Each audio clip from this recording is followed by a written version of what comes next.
A fractured reunion. As I stared down the barrel of the gun, the weight of it heavy and cold in my hands, I couldn't help but find a twisted sense of comfort in the thought of my family waiting for me in the hereafter. It was a morbid, haunting fantasy, but one that had become an ever-present companion in the wake of the unspeakable tragedy that had shattered my world. I could still see their faces, frozen in expressions of terror and anguish, as I had pulled the trigger one by one. The sickening sound of the gunshots, the agonized screams that had pierced the air, it was all seared into my memory, an endless loop of horror that played out behind my eyes whenever I dared to close them. And now, as I contemplated the final, irreversible act that would reunite me with my loved ones, a strange sense of peace began to wash over me.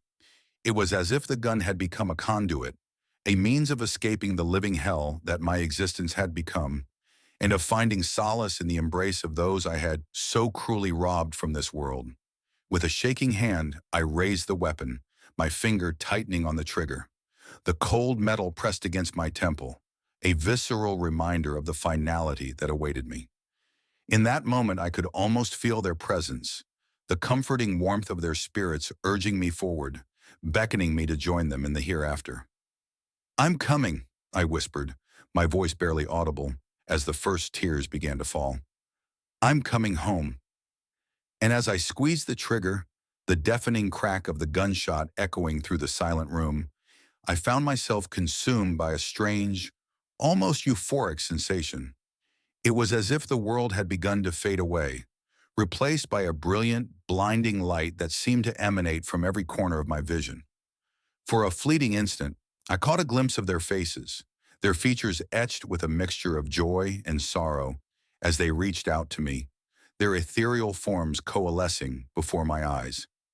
And in that moment, as the darkness closed in, I felt a profound sense of relief, a weight lifted from my soul as I surrendered to the embrace of the afterlife.